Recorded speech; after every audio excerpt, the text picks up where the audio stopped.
Hi, I'm Jessica Igo. I'm the Adult Education Coordinator at Central Community College in Grand Island. We do English as a second language, GED preparation classes, and citizenship prep classes.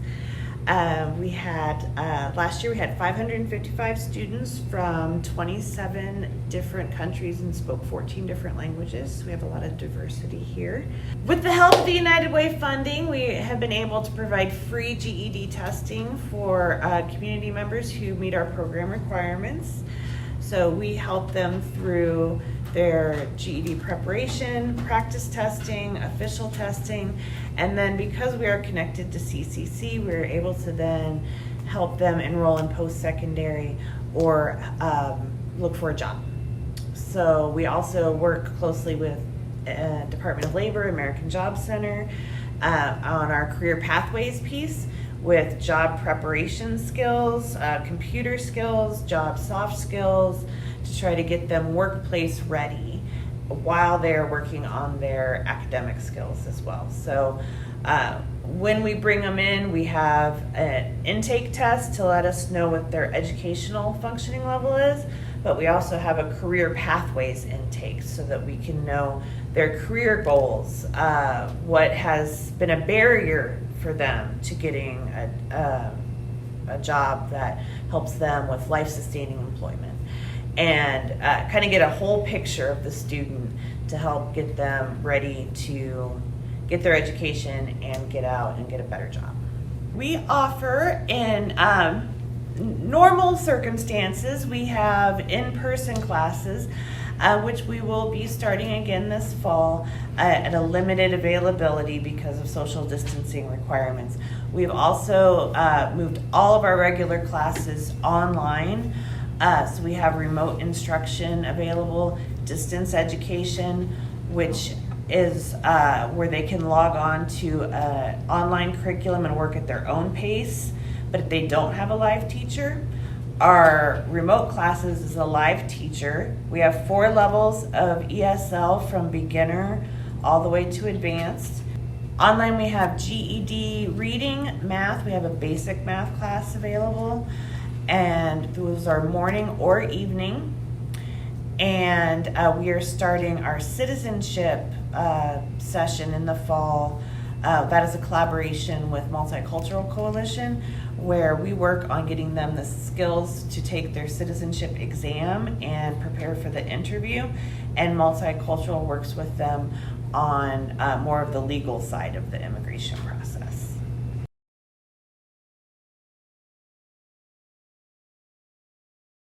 I'm Heaven. I just graduated from my GED. I grew up in a bad home. I got removed from my home for abuse issues.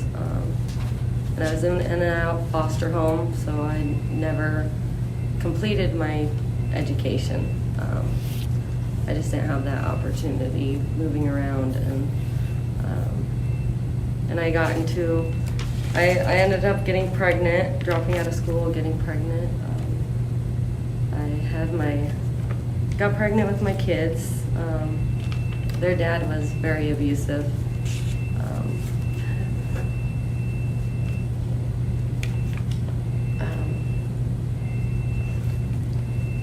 I started working I got into a lot of trouble with him. I went to jail, and I lost my kids, and while I was in there, I realized, I had to get my kids back, and I had to do something different because I couldn't live without them. So I got out and I went to treatment, and I came back to Grand Island, got my kids back. I became manager at McDonald's, and I decided that's not where I wanted to be for the rest of my life. I didn't want to flip burgers for the rest of my life, so I decided to come here to adult education and get my GED, and now I'm finished with my GED and enrolled in CCC for electrical.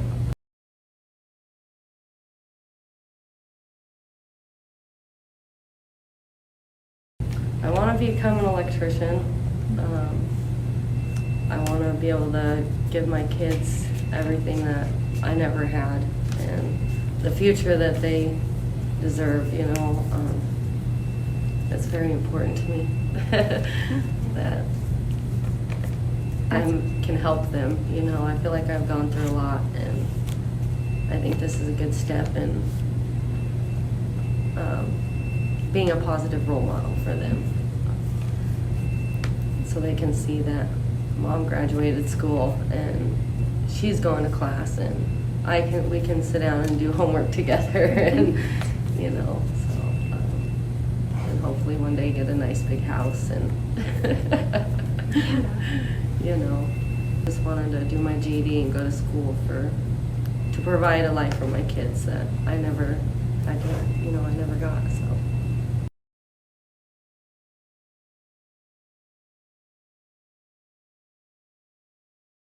I was pretty nervous coming in here the first day. You know, I was like, I don't know if I can do this. I had put off getting my GED for so long, for so many years, because, you know, I didn't believe in myself. I was like, I struggle with IEP. I'm not smart enough, you know, I can't do this, you know, and how am I going to make time? And then I'm like, I come in and everybody's so friendly, and they're like, you can do it, and you know, they just help push me along, and I realized that I could do it, and I started passing the test, and I think that helped build my confidence, you know, the placement test, you know, making sure that you're ready and giving you the tools, and I think it helped being in a classroom environment, because at home it's just, to me, it's harder with the kids screaming and yelling, and you're like, I can't concentrate, I can't focus. But here it's a nice environment that it's like, oh, I can actually focus. I can, you know, do what I need to. And I love the staff. They're all very friendly and nice, and they really helped me. And I was really glad that they could walk me through that. It was probably one of the better things I think I've done in my life. For my kids and for myself, so. Hi, my name is Rochelle Lipker, Executive Director for the American Red Cross serving Central and Western Nebraska. Today we're going to talk about what the Heartland United Way funds for the American Red Cross. So come with me. So the American Red Cross has an initiative that is funded by the Heartland United Way, which is called Sound the Alarm, Save a Life campaign. The Red Cross will come in and install smoke alarms. They have 10-year lithium batteries. They're tamper resistant, and so we will actually come in and physically install them in the home. By having a working smoke alarm in your house, it doubles your chance of survival in case of a home fire. While we're there, we also work on a home fire evacuation plan with everybody in the home. Did you know you only have as little as 2 minutes to get out of your home if it's on fire? And do you know 2 ways out of every room? And so we will work with the entire family on developing this home fire evacuation plan. And then you can develop a meeting spot outside. That way, if you do experience a home fire, you know if everybody has made it out safely. So we just want to thank you, say a big thank you to the United Way partners for funding these great programs.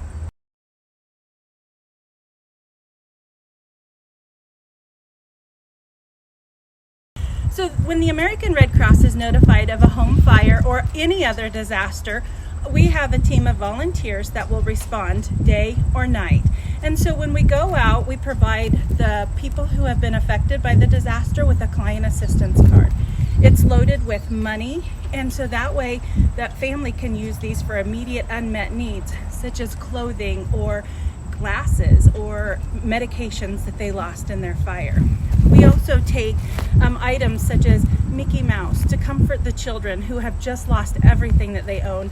And especially on a really cold night, we will provide blankets for those families.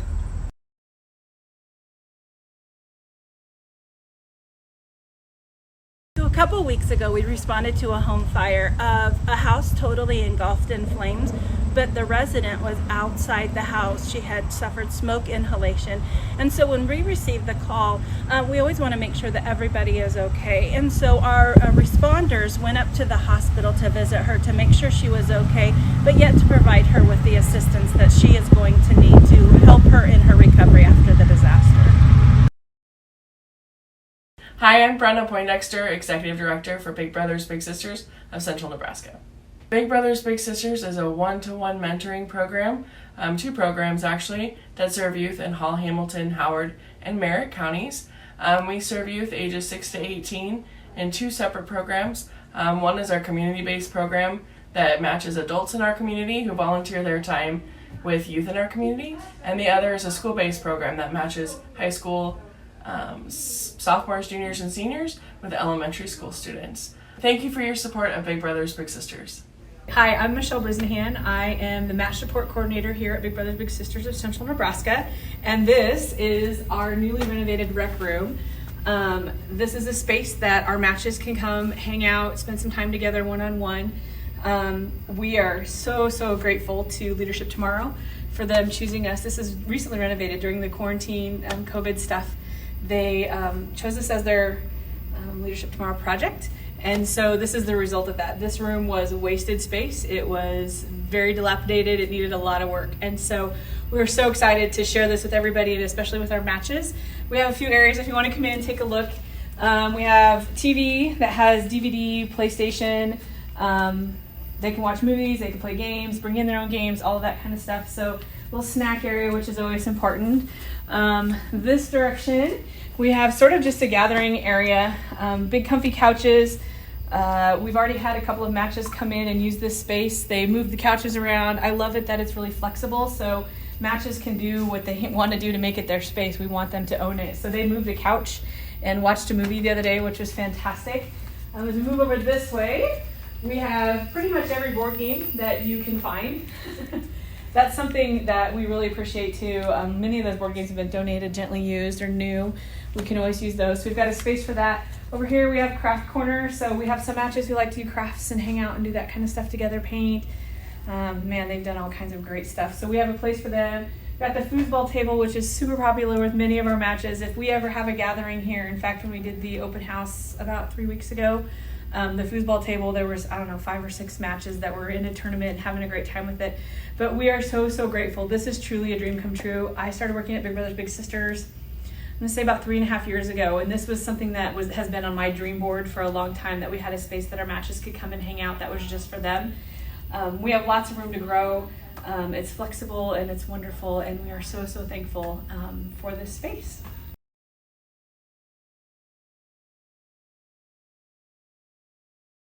I'm Sasha, and then this is my little sister. We are happy to be here today. It's kind of bittersweet. We are just closing our match. Our match actually lasted 12 years and 4 months, so I've gotten to watch Leah grow up. We were matched when she was 6.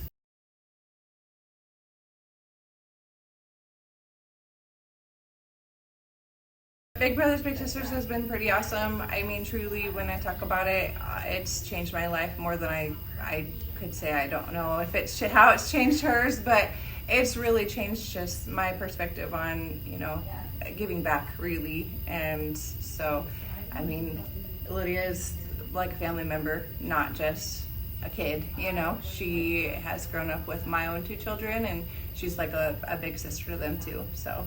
Yeah, it was always super nice to have like an adult that wasn't like your guardian, like your parents or whatever, to like confide in and to like hang out with. Yeah, there's no because I had friends and everything, but this was different because she was older and we could do more, and I could tell her things and she could help me with certain things, and it was just awesome. Yeah. Really helped me. Well, I'm thankful for you. Yeah, so it's been good, and they're very supportive. I mean, anything we've needed, they're a phone call away. Big Brothers Big Sisters is great at helping with things as far as, let's say we want to go out to eat. Well, we have coupon cards, or we have this place where we could come and meet if needed. They've got this all remodeled, so it's been really good.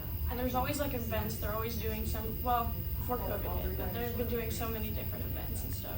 There's always something to do. Tickets and stuff that maybe neither of us would have been able to go to before, not having Big Brothers Big Sisters.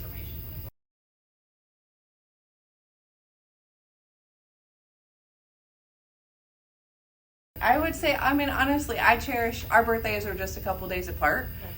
So we go and get a pedicure every year around our birthday. We've done that for quite a few years. So I would say that's pretty special to me. Yeah, I really like that too. I also used to like when we used to go to danger games together. Yeah, and so she fun. caught a football, actually, one of the games. So do you still have that? Yeah, I do. It's Yeah. on my shelf. Yeah.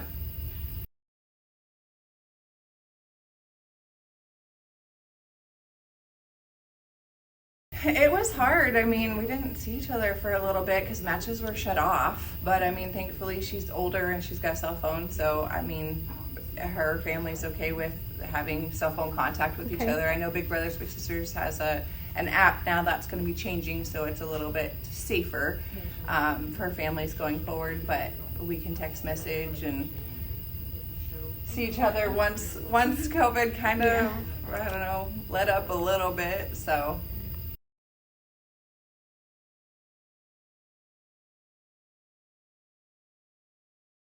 Hopefully, if I get remarried again someday, she'll be in my wedding even. So, yeah, just little things like that I look forward to. And she's in my kids' life. They ask about her, they draw her pictures, and they love her. Hi, I'm Dave Plon, Executive Director and Scout Executive for the Boy Scouts. Hi, I'm Megan Blodgett. I am the Five Rivers District Executive. Boy Scouts, we're about character development, taking young men and women and developing their character so they lead successful lives. Your gift to the Heartland United Way helps support the Overland Trails Council by providing training for adult leaders. It also provides our facilities like Camp Augustine and our office. It helps to make sure that kids have the opportunity to participate by offering scholarships to families that have financial need. It also goes to helping maintain a small staff that works with each local individual unit to help them with their scouting program, to ensure the kids get the best quality scouting that they're entitled to.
My name is Cody Pennell, and I've been a Boy Scout since kindergarten.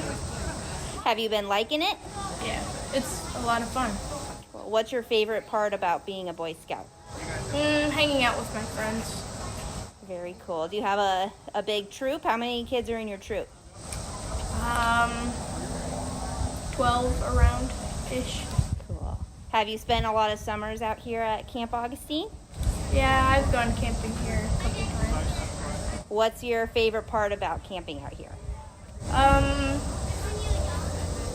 Hanging out with friends in the tent and playing cards and stuff. What would you say to someone who's thinking about joining Boy Scouts? You definitely should. It teaches you a lot of life skills, and you can make a lot of new friends. What do you think is the coolest thing you've ever done scouting? I liked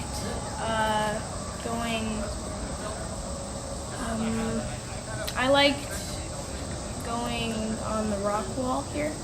That was a lot of fun. What's the most important thing you think you've ever learned from scouting? Probably cooking. Really? Yeah. What's your favorite thing to cook? Pancakes. My name's Scott Bjerke, and I'm a Boy Scout leader here in Grand Island, Nebraska. I became a Boy Scout leader, first of all, because I have 2 kids that are Scouts. I think Scouts is a great place to learn some outdoor skills. Certainly you get a chance to teach Scouts to serve others in the program. I encourage you all to join me and share your local love, support the Heartland United. Thank you so much for your support. Hi, I am Megan Andrews. I'm the Senior Director for Boys Town here in Central Nebraska. Boys Town is a over 100 years old child serving agency across the United States. And here in Central Nebraska, we've been here for over 30 years. We offer several different areas of services. United Way actually sponsors and funds our Common Sense Parenting classes, which is an evidence-based parenting class. We have adapted to offering that class virtually, so that will be coming up next month, and we're partnering with Grand Island Public Schools to offer that class to parents of their students.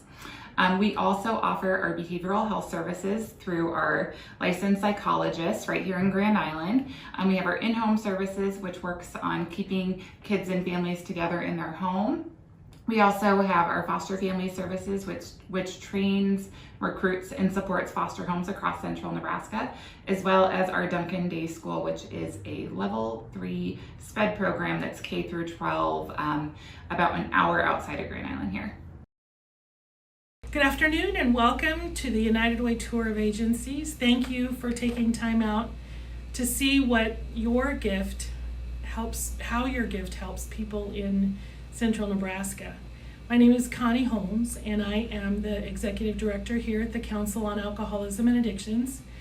And our doors opened way back in 1967, over 50 years ago, to help people who were struggling with alcoholism and their family members, and we still do that today. We joined in with the United Way back in 1969, so we've been with United Way, a partner agency, a long time, and we're very, very grateful for that ongoing support and really dependent on those gifts and that money to help us do what we do. And so some people know what we do, some don't. So what do we do? We are an information referral organization, so we help people find help.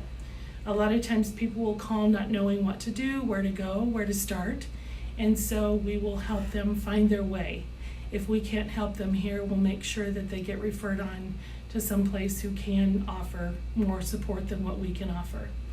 We do a lot of alcohol, tobacco, and drug education with folks of any age. We have a resource library out front that has hundreds of books and CDs and DVDs available for folks to check out free of charge.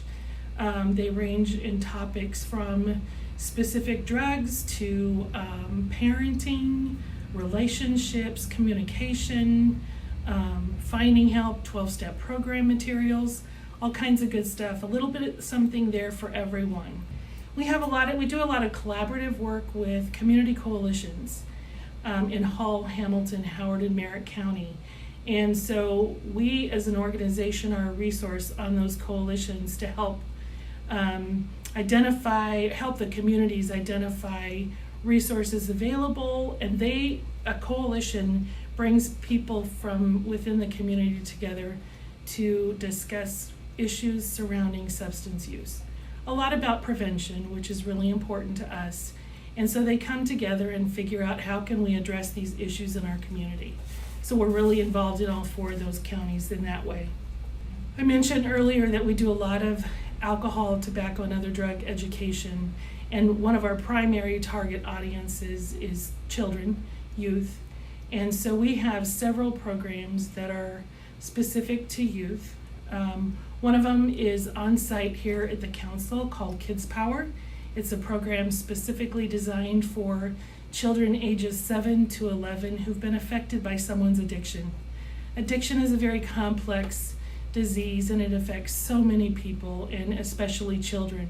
And so we want to offer them build some skills with them and give them a safe place to learn and to grow and experience in a group setting other kids who are struggling with some of the same issues like them, helps them realize they're not alone, and there are people and places out there who can help them. And so we do it in a way that's safe and fun. And that's an 8-week program here at the council, free of charge, thanks to United Way funds. And then it ends with a family celebration. So we meet with the families and give them additional resources that they can get involved in and just celebrate life as a family. That's Kids Power. Discovery Kids is an after-school program that is 7 weeks long, geared toward 3rd, 4th, and 5th grade students or children. And it's a program that's good for any child anywhere.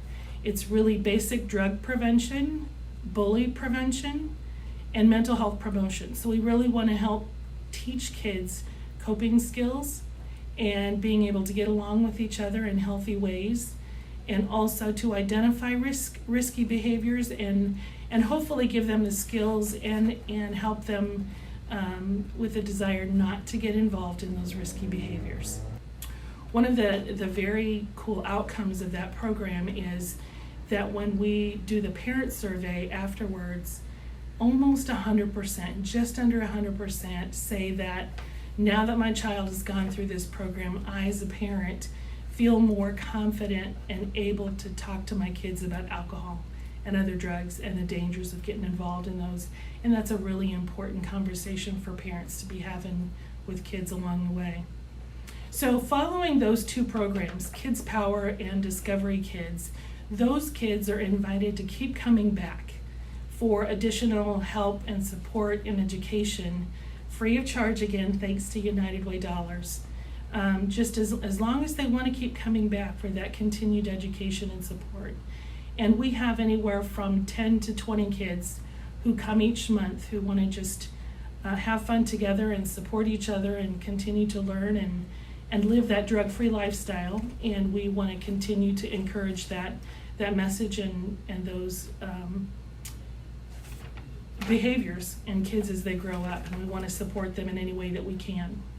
And then Catch Kids is another after-school program that we provide that focuses more on healthy nutrition, physical activity, and tobacco prevention specifically. That's an 8-week program, again geared toward 3rd, 4th, and 5th graders, and ends also with the family celebration. And we partner with Tobacco Free Hall County Coalition to make that happen. They do the tobacco education part, and we do the rest. And those are really some great, engaging programs for youth. And of course, we're here as a community resource. We want to provide education to anybody and anyone who's looking for a specific topic or community education as a whole. And then we also do a lot of education for adults who work in this field to help them do their jobs better.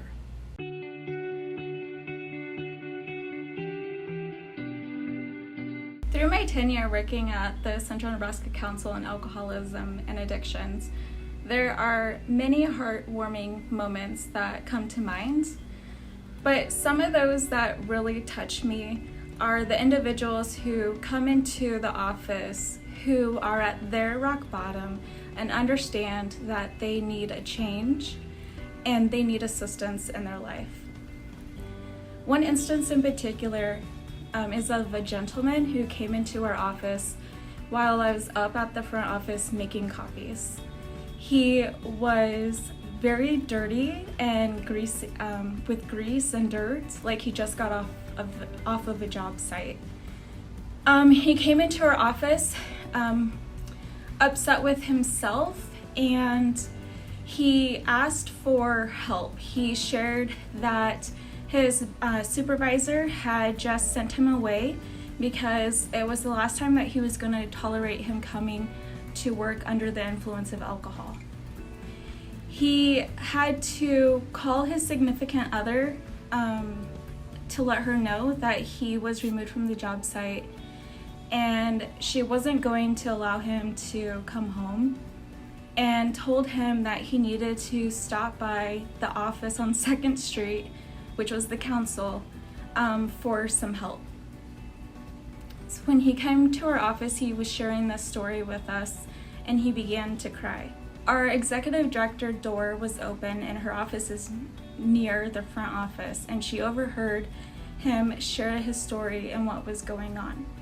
So she stepped out of her office and she walked up to him and asked how she could help. And she asked him if he was willing to go to treatment or go to detox if there was availability. And he began to cry, and he said that he would go. Our administrative assistant called Mid-Plains to make sure that there was a spot open in detox, in which there was. Our executive director again asked him if he would be willing to go because there is a spot open. After he called his significant other to let her know what was going on, our executive director and administrative assistants drove him to Mid-Plains, where he was able to go into detox and then into treatment. If it wasn't because of donors like you, our office wouldn't be open and available to circumstances such as that. The reason why his significant other knew about our resources was because she was here visiting our lending library and later participated in our intervention program. Thank you for helping us make a difference. Thanks for coming to the Crisis Center today. We're excited that the annual campaign's coming because guess what? It helps all those we support. I'm Carla Schrager-Arnold. I'm the director of the Crisis Center. And what our agency does is truly help those that have been impacted by sexual assault, domestic violence, and we're getting a lot of human trafficking cases too, more and more of that. So what we do is we help with 24/7 advocacy. We're here available. There's always somebody on call. We have 2 homes that we can shelter people. With COVID, it's a little different. We're utilizing hotels and motels also.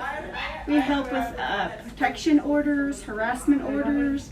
We can help with transportation. Financially, we can help people with medical, with car problems. The really cool thing about too is when somebody comes to us and needs help, we can basically help them get their life on track. A lot of times when people are fleeing, leaving a violent situation, they come to us with the clothes on their back because they just have to leave. So what does that mean? It means they have no change of clothes. They don't have their driver's license. May or may not have that. May not have their birth certificate. They might not have anything for their children. So truly they can come here. They can provide shelter, clothing, food, and when they are able to get out on their own, into their own home, which is really exciting for us, then we can help with furniture and different things for what they need in the home. Just like you and I do, we get up in the morning, we make coffee. We need to have a stove, we need to have all those things. So we can help with all those different things through the Crisis Center.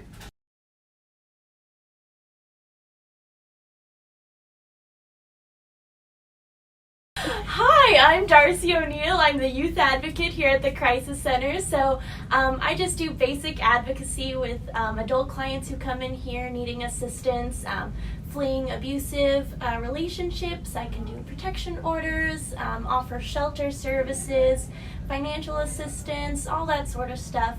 But in my youth advocacy position specifically, I also provide services to the children of our adult clients. If they need to talk to anyone about the abuse that they've encountered and witnessed through their parents, they can come talk to me. I do lead a children's support group, again for the children of adult survivors. I was also going out to Boys Town and schools and giving presentations over basic life skills as well as healthy relationships, healthy boundaries, healthy, all that stuff. I'm LaDonna Obermiller, and I'm the Assistant Director here at the Crisis Center. Hello, my name is Amber Wickman, and I am the Shelter Manager here at the Crisis Center. What I do here is I help families transition into permanent housing. If they need help getting a car, clothes, dishes, anything for daily life, I try to help them get what they can.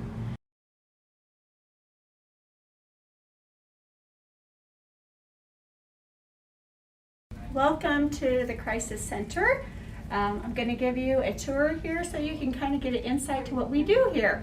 So as you first come in here, this is where our clients would first come in as well. There is security out here. There's a buzzer so that we don't let just anybody in. They come in and they know they're safe. We like to take them into this room. This is just a warm, safe space for people to come into. When they first come in, we don't know what their situation is. We try to offer water. Do they need something to eat? Do they have children? We have a playroom that I can show you, but just really make them feel comfortable and safe. Because you know what? They came from a situation that was not any of that. With the children coming in, we have a really nice room with a lot of cool toys for kids to play with. When parents are going through trauma and things, one of those things that children always can relate to is toys. So this room is for all the children to come in. Right now, if we do have kids come in, we're definitely sanitizing a lot immediately. But this is a place they can be if they have another adult with them, or sometimes our staff can help them. But I was talking about people coming to us with maybe the clothes on their backs. We do receive donations. We have a full-time volunteer. Right now, we just got a bunch of new ones.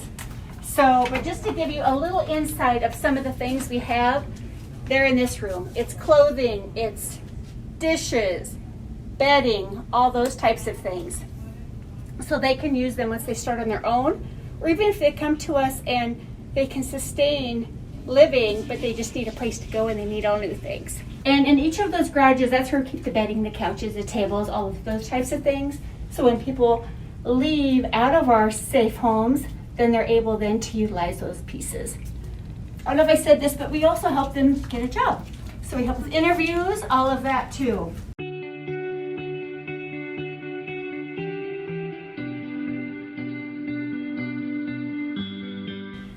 We had client E who came with her 3 children from out of state, and they kind of landed in Grand Island because her vehicle happened to break down here.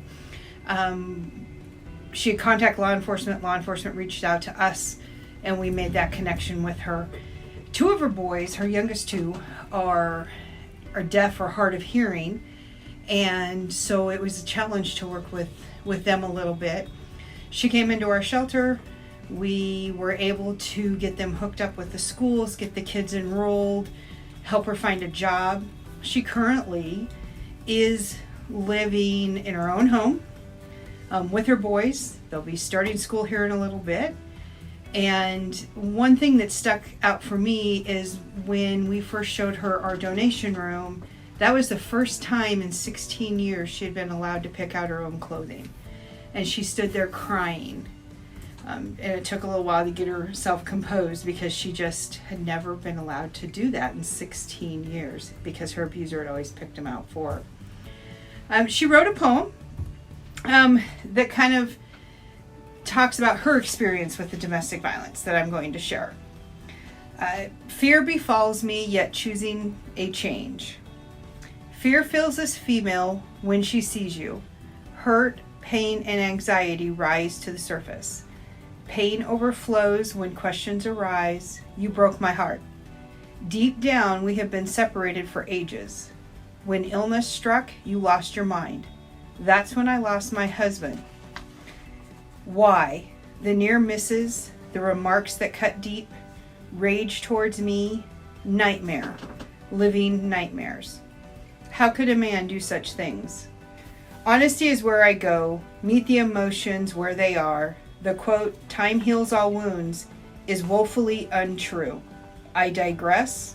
I disagree. God heals all wounds if we allow. This woman has endured. This lady has scars. This female has survived, her children as well, to see a different life. Thank you so much for your support to the Crisis Center and all the agencies.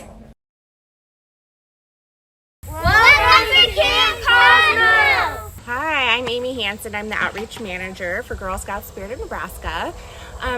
We run the Girl Scout Outreach Program, which is a program that allows all girls the opportunity to participate in our Girl Scout programming. We receive funding from the United Way that otherwise does not allow these girls the opportunity to participate in outreach. So outreach is a program where girls participate for free of charge. They get free membership, they get to come out to camp, they get to earn badges, go on field trips, get every opportunity that a girl, otherwise a traditional Girl Scout, gets to participate in. But again, without that funding, wouldn't be able to give that girl that opportunity. So we are so incredibly grateful that we are able to have that funding. And because these girls, every girl deserves the opportunity to participate and grow her leadership skills, and it just touches our heart that we get to be a part of that. Hi, I am Kyla Indorf. I'm the outreach specialist for the Grand Island area. I serve 7 different sites here in Grand Island. I serve Jefferson, Howard, Lincoln, Kinnickerum, Dodge, Wasmer, and the YMCA. I serve about 300 girls here in town, and over the last 6 months we have passed out weekly kits to the girls.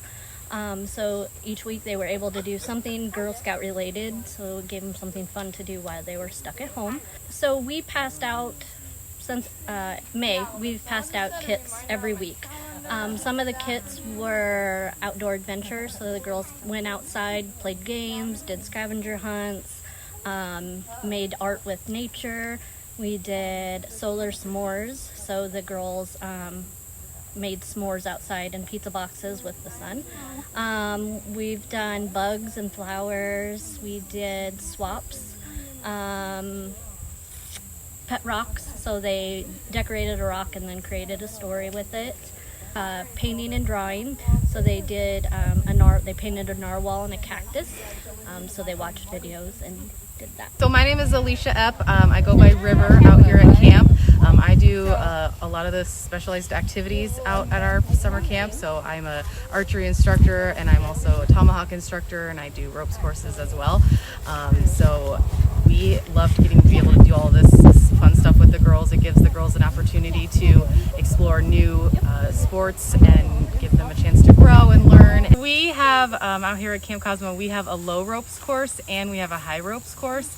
Our high ropes course is pretty unique. It's called a static course, and what that means is that when you go up it, you are hooked to all the equipment and you do all of your transferring on your own. You're not hooked to anybody on the ground. So it gives the girls an opportunity to practice that leadership in themselves and that confidence that they can get themselves from each element. And then they start on the lows and practice. A lot of the elements that are down here on the ground are mimicked up on our highs, so that they get a chance to practice doing it on the ground before they get up onto our high course.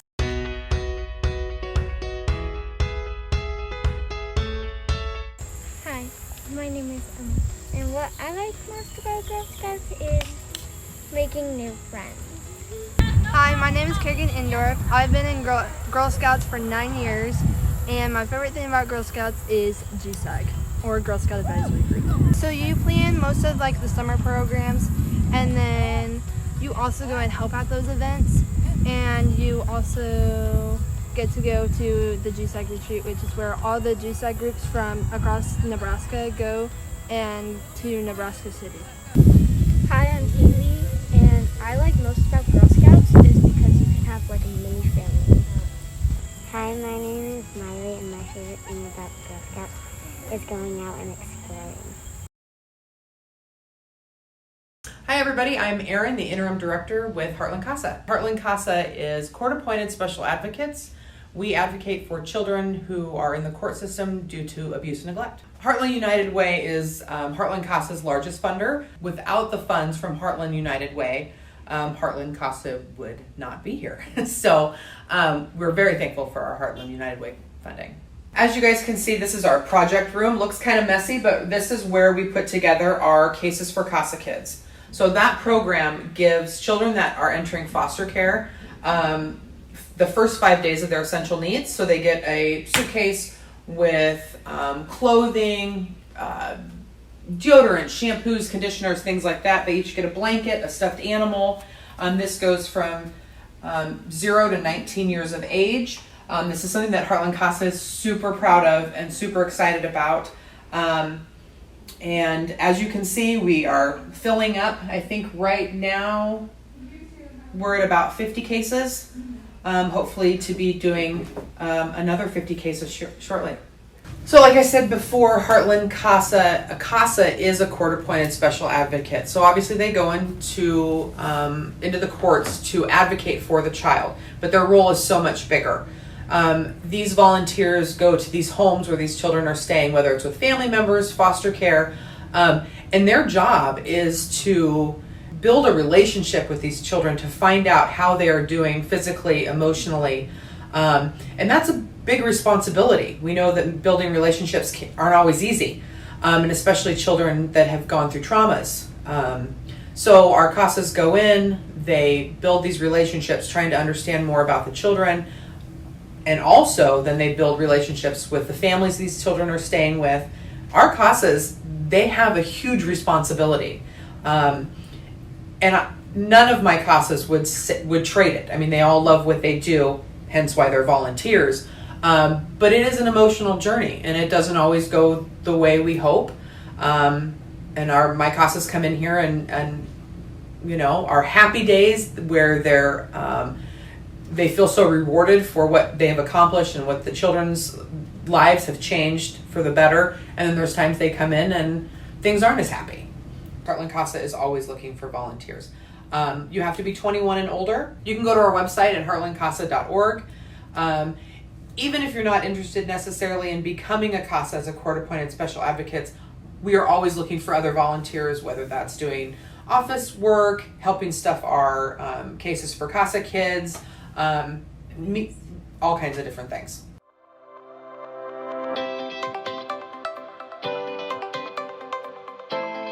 I have a great success story from one of our CASAs. It's kind of sad in the sense that the CASA child had been moved and placed numerous places, which was hard on the child, obviously. But the one thing that was consistent in her life was the CASA. So one of the last times the child had been moved into a new place was really concerned that her CASA would not be able to find her. And so obviously the CASA did. And my CASA volunteer just said, I will be there no matter where you move. So being that consistent person in that child's life makes a huge difference. Hi, I'm Liz Mayfield. I'm the Executive Director of Hope Harbor. Our mission is Help and Hope for a Life of Self-Sufficiency. We accomplish this mission by providing housing and emergency and transitional living for those experiencing homelessness, as well as through our community assistance and our rent assistance programming. So this is our donation room, and we use this room and these donated items a few different ways. First of all, for community assistance, when someone comes in and they need household goods, hygiene items, diapers, whatever they need, we're able to come down and grab those items for them and hand them out to the community. And that's open to anyone in need. But then also for people that live at Hope Harbor, they earn points as they complete classes and complete community service, and then they can come down here and shop with their points. So when they're ready to move out, they can grab bedspreads or kitchen appliances or whatever they need for their new location. This is our community assistance food pantry, and when clients in the community need food, whether that be for a small family or large family, we're able to accommodate that. We do a lot of our sorting here, and then they would come to our service center to request a food box, and we would be able to hand that out to anyone in need, especially over the last few months and during the pandemic. We've had quite a large increase in requests, and we've gone through most of what we purchased already. So it's definitely been a huge need. This is our shelter food pantry, and primarily we pull food from this food pantry to serve meals. And so clients will plan a meal. Their separate meal is a communal meal, so they eat together. And so they'll come in to pull food for those meals and then also pull food for the week as well. So everything that we get in here, for the most part, is donated from the community. So we have awesome community support, and we're able to usually make do without having to spend a lot on food, which is always a good thing. And then clients oftentimes work together to make sure that lunches and breakfasts, which are on their own, they will sometimes work together to do that. And then for supper, they cook together. This is an emergency shelter room, and so when clients enter our program, oftentimes it's due to an emergency. So we're open 365 days a year at 7 p.m. and clients would enter into our emergency shelter as a household unit or as a single. And so as they enter, they're probably only going to be in the emergency shelter side about a week maybe, until we can get them into the transitional side or assess their situation and see if they need other assistance that can help them out. So this is our transitional shelter living room and dining room area. And this is where our transitional shelter clients congregate for evening times, for house meetings, other things like that. And then for the supper meal, everyone attends the supper meal. So our transitional shelter has 29 rooms and 78 beds. Although our capacity is reduced right now due to COVID, but we are always trying to create an atmosphere where people can kind of enjoy that communal living environment in a safe place. So this is our computer lab for our transitional clients. In this computer lab, people can attend classes. So if they're taking classes at CCC or working on their GED, they can do that here. Or they can do other things like job hunt or communicate with friends and family, whatever they need to do.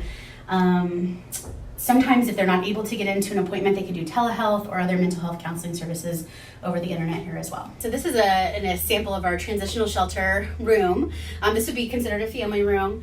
So families can enter together and stay together as a unit, which has been kind of a big advantage for us over the last couple of years, and a change in our programming. So families on the transitional side will stay with us for up to 9 months, depending on their needs and how long, kind of how big their case plan is and what they need to accomplish while they're here. So we oftentimes have kiddos around. We're about 40% kids, typically in a traditional year. And one of the things I think that we appreciate about being able to keep families together is that we can kind of address the needs of the whole family instead of separating out different parts of the family. So for those in the community that need assistance, they'll actually visit our service center on 1st Street first. During the week, Monday through Friday, we're open, and we'll be able to kind of assess needs and see if they need community assistance, rent assistance, food boxes, or potentially even to enter our shelter. But for those who know they need emergency shelter, they haven't had a chance to check in during the day. On the east side of our building, on the emergency shelter entrance, is where people enter at 7 p.m. every day of the year. Hi, my name is Emily Santa. I'm an attorney here at Legal Aid Nebraska. Legal Aid is a statewide nonprofit law firm that provides free legal services to low-income Nebraskans. United Way funds weekend help us run our Access to Justice walk-in clinics, also known as the A2J clinics. Through our A2J clinics, people that qualify for our services can come in and meet with an attorney one-on-one or in a clinic setting and discuss their legal problems and their options to address those problems. Our offices are closed to the public right now because of COVID-19, but we're still working remotely. We're still offering remote consultations and virtual clinics and going to court. Our COVID-19 hotline is opened and free for anyone with a legal problem, and our website is filled with a lot of legal information.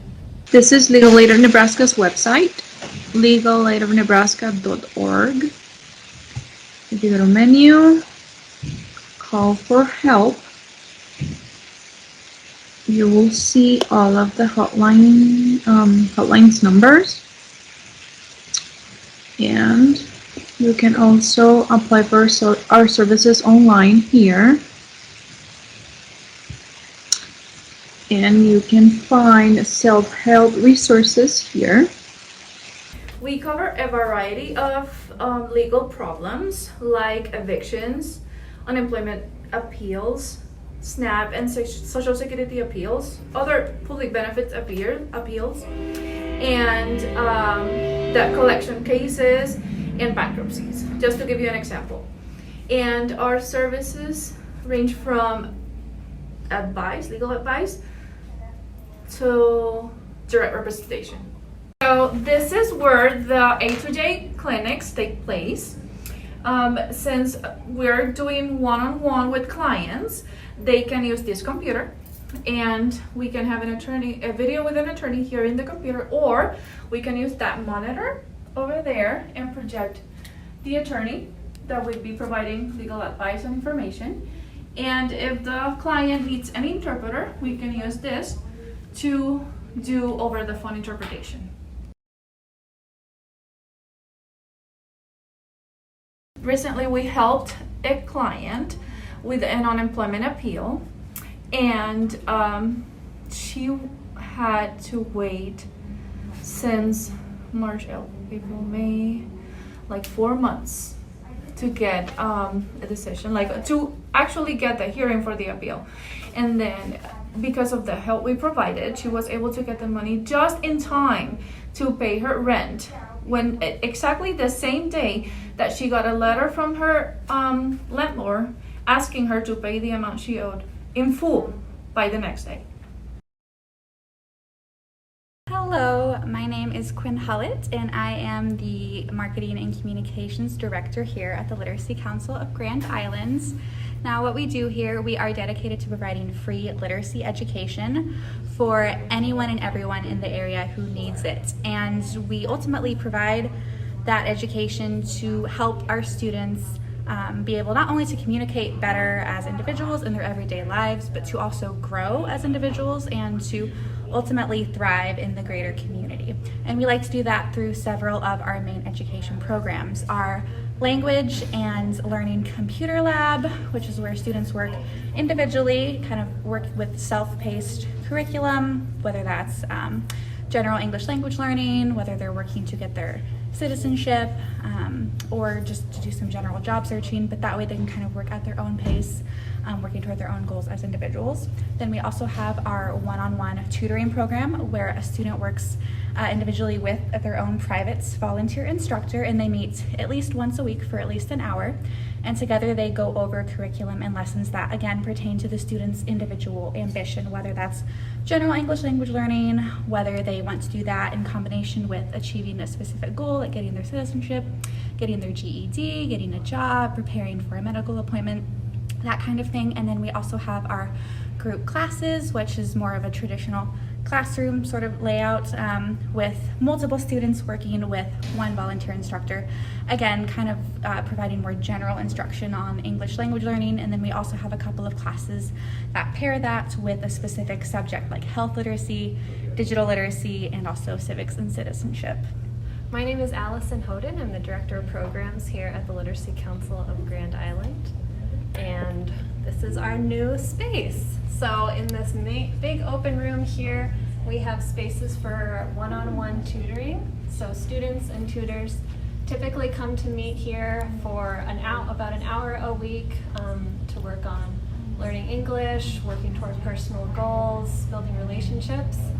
And then along the far wall, we'll have our language and learning labs, so space with computers, and we have online programs where they can learn English and study for citizenship, and they can come and do that whenever works with their schedule. So we have all our tutoring spaces here. Over here we have all of our resource library. Tutors and students can come and find literacy materials to learn English, study for GED, financial literacy materials. So this space will be our main group classroom. So typically we have about 2 to 3 group classes a day, and they are open to any students, and they're taught by volunteer instructors.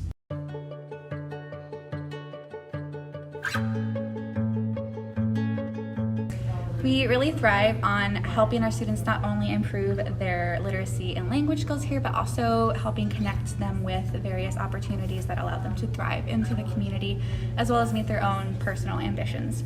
So recently we had a student, his name is John, come here from Sudan, and he's been here for about 10 years in the US, and immediately upon parting with his home country, he set the goal for himself to ultimately reunite himself with his family, his wife and his daughter. And so for 10 years here in the US, he eventually made a home for himself here in Grand Island. I found a job with JBS and was working tirelessly there, as well as beginning his studies here at the Literacy Council. And during all that time, those 10 years, while being a dedicated employee and student, he was also working to get his wife and daughter here in the US. And just at the beginning of this year in 2020, the very beginning, they were finally able to come together and reunite here in Grand Island. And then after that, he started bringing his wife and daughter here to the Literacy Council with them, always coming together, studying together, taking classes together, having his daughter on our language and literacy, or language and learning lab, and all of them kind of working with one another and learning from one another, as well as just enjoying finally being together again as a family. I'm Adam Armstrong. I work for Lutheran Family Services in their Military and Veteran Services Department. I'm the Western Nebraska Regional Coordinator. Lutheran Family Services has actually been around for over 125 years, I think 128 to be exact. It started as a couple of orphanages, and it branched out from there to offer a wide range of services ranging from child services, immigration services, and what I do, veteran and military services. We also offer a wide range across the state.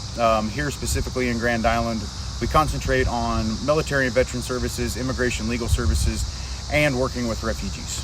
The United Way provides us with a lot of funding to help people with transportation, social aspects, connecting veteran families with fellow veteran families. A lot of what we do relies on the fact that we can connect people. As veterans, we're not the easiest people to find, where you don't always want to be found. But we find that through the Heartland United Way and their support, we're able to reach out to those individuals, to those families, connect them, and to ultimately connect them to the resources they need.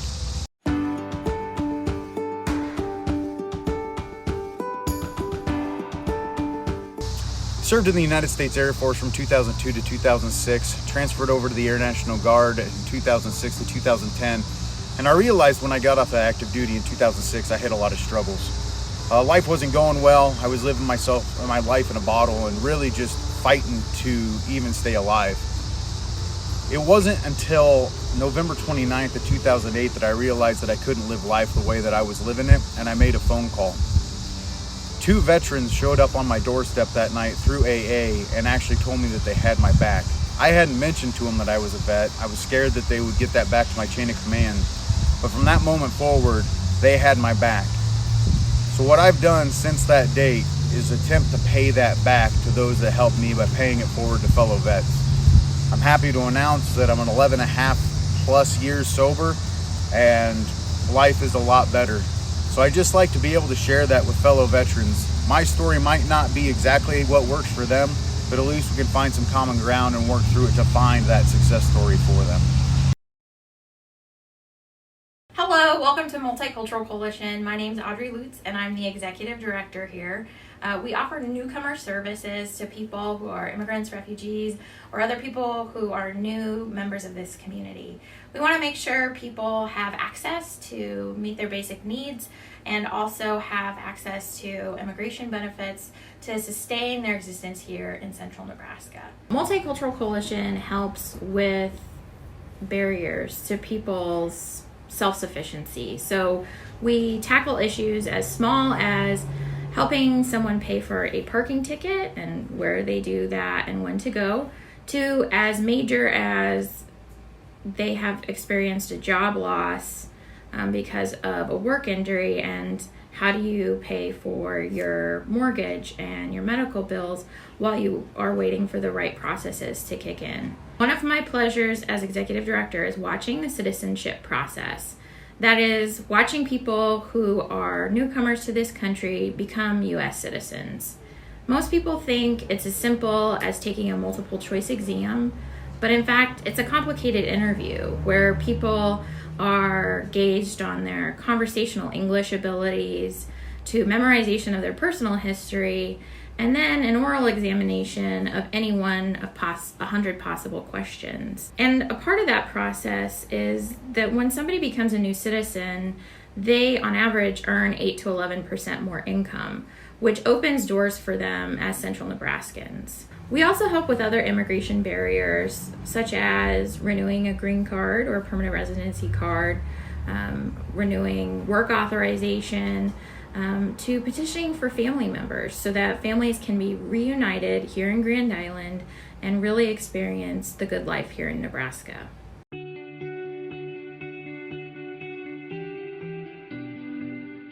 I started a couple years ago as a practicum student, and one day a gentleman came in and I thought he was coming from work. He was dirty, he seemed cold. I offered him some coffee. He wanted help looking at his SNAP card and checking how much money he had. Then he told me his green card had expired and he couldn't work no more. Also, his benefits were going to expire soon, and without that green card he couldn't apply for new benefits. Thankfully, one of our co-workers helped them with the application to renew his green card. I couldn't do much because I was just a practicum student, so I would just listen to his story and offer him coffee. He will tell me that he was sleeping in the car, and this was like 2 years ago when it was super cold outside. I remember just wanting to cry listening to his story, but obviously I couldn't, right? I had to be professional. A couple months passed and he came back because we got his receipt notice. With that paper, he's able to work. He got it and then he left. He came back 2 months later because his green card was here, and you could see the difference. He wasn't dirty, he wasn't cold.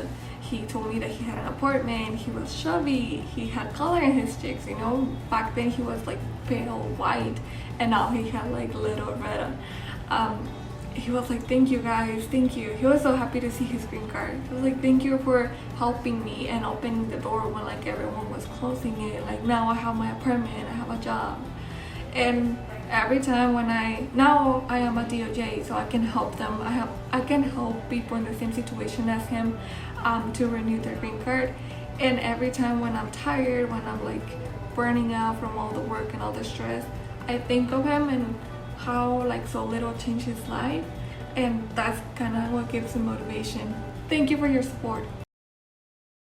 Hi United Way, Nancy Jones here with Teammates of Grand Island, and we are a school-based mentoring program in all 4 school districts, and we're so pleased to be a community partner for the United Way. Currently, I am the program coordinator for Teammates of Grand Island, but I am soon retiring, and the program will be in great hands with Rod Felton. I'm Rod Felton. I'm the incoming program coordinator for Teammates Grand Island. In a snapshot, we are school-based mentoring where we match one-to-one mentors with middle and high school students to help students reach their full potential. And then once they graduate, we also have Teammates Plus, and we support them in college with mentors and scholarships.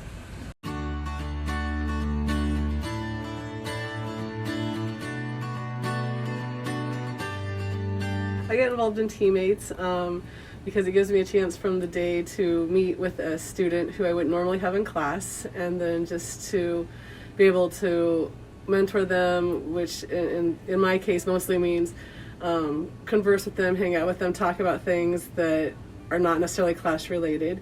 We talk about school, we talk about personal life, we just kind of have fun together. She's like my friend. So for Teammates, for me, I've been, I guess I've been involved for 11 years. And Sam and I've been together since our 2nd year. Yeah. And she came from a cook, so I got her when she moved here. And we meet and we talk about, well, I say talk, basically she teaches me about life here that I don't see. She explains things to me that I'm too old to understand, and then I don't feel so stupid after she leaves. So we have fun together and just kind of each other's anxiety release and support system that we have here at the school. I like Teammates because it just gives me a chance to like escape from my day, kind of, because it's very stressful, like especially being in high school. And so then I know that I can like go and like just talk about everything that's like going on without like feeling like I'm gonna get judged or anything. and we just have a lot of fun and we talk about stuff. The coolest part is I see as a high school teacher with teammates is that they get to go on in college if they choose to participate with teammates in college, and they have that support system, which I think is really important for those going to college, especially when you go to a bigger school. You don't get lost and you have that support, that family that's there to help you out. And here at the high school, it's a big thing when they're seniors. We do a lot of extra activities, and they get to visit college campuses. They get to go to some basketball games and stuff, which is good for them to have like middle school and high school camaraderie. Hi, I'm Kim Thompson. I'm the Executive Director at Third City Community Clinic. Third City Community Clinic is a free clinic for people that have no way to pay for health care. We see medical and dental patients, and we do free medications when possible for all patients. We have volunteer doctors and dentists. Doctors here 3 to 4 times a week for a couple hours, like 2 to 3 hours at a time, and we will see 6 to 8 patients when they are here. Dentists, they volunteer 1 to 2 times a month and can see usually 4 to 5 patients per time. This is one of our medical rooms where the doctor sees patients, and we see a variety of things from acute cold, sinus infection, to people with diabetic needs and hypertension. We also have a community garden that we have had for over 5 years. People can ask for a plot and grow some healthy food for them. Last year we did over $500,000 of free medications for our patients through the indigent companies, medication companies, and through the pharmacy here in town. Thank you to the United Way for helping to run this clinic with their generous donations.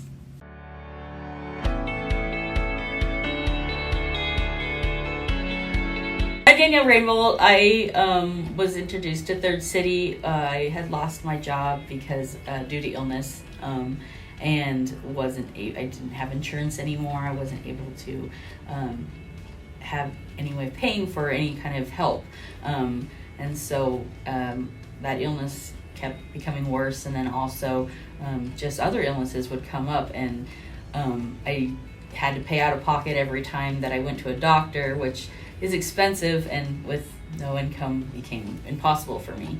And so I had heard through people about Third City, and I reached out and actually walked in and asked about what kind of services I could find here, and I have been so grateful. I've been able to, if I have an emergency or something come up, I can come here. They've been very good about helping get my medication for me. I've even had some dental pictures done and different dental things for me. So it has been a complete godsend, actually, to be able to come here. The staff is amazing. The volunteers that come in and work here are incredible.